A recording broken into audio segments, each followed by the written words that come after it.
Hello good morning दोस्तों। HCF मस्ती पे आप लोगों को स्वागत है। आज आप लोग को हम 10th क्लास का हिंदी का कुछ ऑब्जेक्टिव क्वेश्चन लेकर आए हैं और उसको आप लोग को प्रैक्टिस करना है और थोड़ा देर के लिए हम रुकेंगे, आपको आंसर देना है, उसके बाद हम आंसर बताएंगे आप लोग को। तो सबसे पहले के बोलते हैं हम कि विष के दांत पाठ की विद्या है किससे? निबंध से, व्यक्ति चित्र से, कविता से, कहानी से। तो बताइए आप लोग। चलिए अब हम बनाते हैं, कहानी से होगा, डी नंबर ऑप्शन। दूसरा क्वेश्चन है आपको, विशेषण की विशेषता बतलाने वाले शब्द को कहते हैं, यानी कि कहने का मतलब है विशेषण शब्द की विशेषता जो बतलाने वाले शब्द होते हैं उसे क्या कहते हैं हम लोग, ये चीज पूछ रहा है इसमें क्वेश्चन। ठीक है, तो दोस्तों आप बताइए। तो ए नंबर में है आपको क्रिया विशेषण, बी में है सार्वनामिक विशेषण, 3 में है प्रविशेषण, 4 में है संज्ञा। तो बताइए आप लोग। तो चलिए अब हम बताते हैं, प्रविशेषण हो जाएगा। हजारी प्रसाद द्विवेदी द्वारा रचित पाठ है, कौन सा है? जैसे नाखून क्यों बढ़ते हैं, बहादुर है, अविनियो है, मछली है। बताइए चारों ऑप्शन में से। चलिए अब हम बताते हैं, नाखून क्यों बढ़ते हैं। सेन साहब की कार की कीमत, कहने का मतलब है सेन साहब की कार की कीमत कितना है? 7,500, 8,500, 9,500, 7.5 लाख। बताइए आप लोग। चलिए नहीं बता पाए तो हम बताते हैं, बता दिए हैं तो बहुत अच्छा है आपके लिए, 7,500। अब 5 नंबर का क्वेश्चन देखिए, परिमाणवाचक विशेषण है, कौन सा है इस में से परिमाणवाचक विशेषण? सुंदर है, बी में थोड़ा सा, सी में 4 है, डी में पुराना है। तो बताइए आप लोग। चलिए अब हम बताते हैं, थोड़ा सा होगा। सेन साहब की आंखों का तारा है, कहने का मतलब है सेन साहब की आंखों का तारा कौन है था। विषय जब पढ़े होंगे आप लोग तो उस समय बता दिया होगा टीचर साहब कि सेन साहब की आंखों का तारा इस आदमी को कहते हैं, किसको कहते हैं? कार को कहते हैं कि खोखा को कहते हैं कि खोखी को कहते हैं कि उपयुक्त सभी को कहते हैं? बताइए आप लोग। तो चलिए अब हम बताते हैं, खोखा को कहते हैं। कहता मोटर को कोई खतरा हो सकता है तो डैश से, कहने का मतलब मोटर को किस चीज से खतरा हो सकता है तो और डैश दिया तो उसका जगह पर नाम देना है।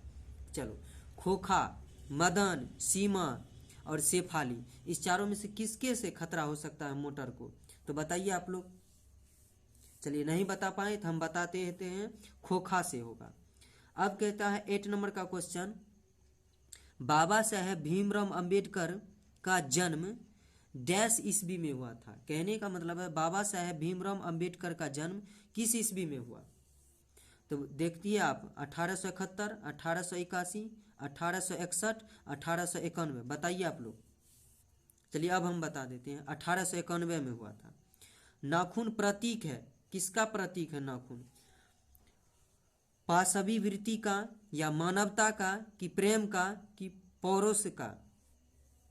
बोलिए। तो पाशवी वृत्ति का है। अब देखिए आप लोग, 10 नंबर क्वेश्चन क्या कहते हैं, निम्नलिखित में से संज्ञा का भेद है, निम्नलिखित में से कहता है कि संज्ञा का भेद है, कौन सा है? तो पुरुषवाचक, व्यक्तिवाचक, संबंधवाचक, निजवाचक। बताइए आप लोग चारों में से कौन होगा? चलिए नहीं बताएं तो हम बता देते हैं आपको, ये हो जाएगा आपको व्यक्तिवाचक। अच्छा, अब 11 नंबर क्वेश्चन है आपका, हिंदी लिपि लिखी जाती है, कहने का मतलब है हिंदी आप लोग लिपि जानते होंगे, हिंदी लिखी जाती है किस लिपि में? बताइए आप लोग। देवनागरी लिपि में कि खरोष्टी लिपि में, गुजराती लिपि में, ब्राह्मणी लिपि में? बताइए आप लोग। नहीं बता पाए हैं तो चलिए हम बता देते हैं, देवनागरी लिपि में। अब देखिए 12 नंबर क्वेश्चन कहता है, नागरी लिपि पाठ के लेखक है, नागरी लिपि पाठ के लेखक कौन है? बताइए आप लोग। यतीन्द्र मिश्र, गुणाकर मूले, अमरकांत, अज्ञेय। बताइए आप चारों में से कौन होगा? चलिए नहीं बताइए, अब हम बता देते हैं, गुणाकर मूले होगा। अब 13 नंबर का क्वेश्चन देखिए, कहता है कि ईसा की 14वीं 15वीं सदी के विजयनगर के शासकों ने अपने लेखकों की लिपि को कहा है। अपने लेखक के लिपि को क्या कहा? जब उसका लेखक लिखता था कोई चीज तो उसकी लिपि को क्या कहा? वो नंदी नागरी कहा कि देवनागरी कहा कि गुजराती कहा कि ब्राह्मणी कहा? बताइए चारों आप में साहब। चलिए नहीं बता पाए, हम बात है नंदी नागरी लिपि कहा, जिसको नंदी नागरी भी कहते हैं। अब 14 नंबर क्वेश्चन देखिए आप लोग। कहता है कि जातिवाचक संज्ञा का उदाहरण नहीं है। कहने का मतलब है जातिवाचक का संज्ञा मतलब जाति का नाम ऐसा कौन सा इसमें से आपको नाम बताना है कि जो जातिवाचक का संज्ञा नहीं है। तो बताइए आप लोग। ऑप्शन दे देते हैं हम। गाय, नदी है, शहर है, विवेकानंद है। चारों में से बताइए कौन है जातिवाचक का संज्ञा नहीं है। सबसे पहले आपको विवेकानंद हो जाएगा, क्योंकि विवेकानंद नाम है जो संज्ञा है, वो जाति नहीं है। जाति से किसी एक का बोध नहीं, पूरे का बोध होना चाहिए। तो थैंक यू, आप लोग समझ गए होंगे। यदि अच्छा लगे हैं तो आप आगे शेयर कीजिए। और जय हिंद, जय भारत। और इसी तरह हम और कमेंट करके हमको बताइए कि कैसा लगा आप लोग को। और हम इस तरह से वीडियो बना करके आपको प्रत्येक दिन देंगे अब से।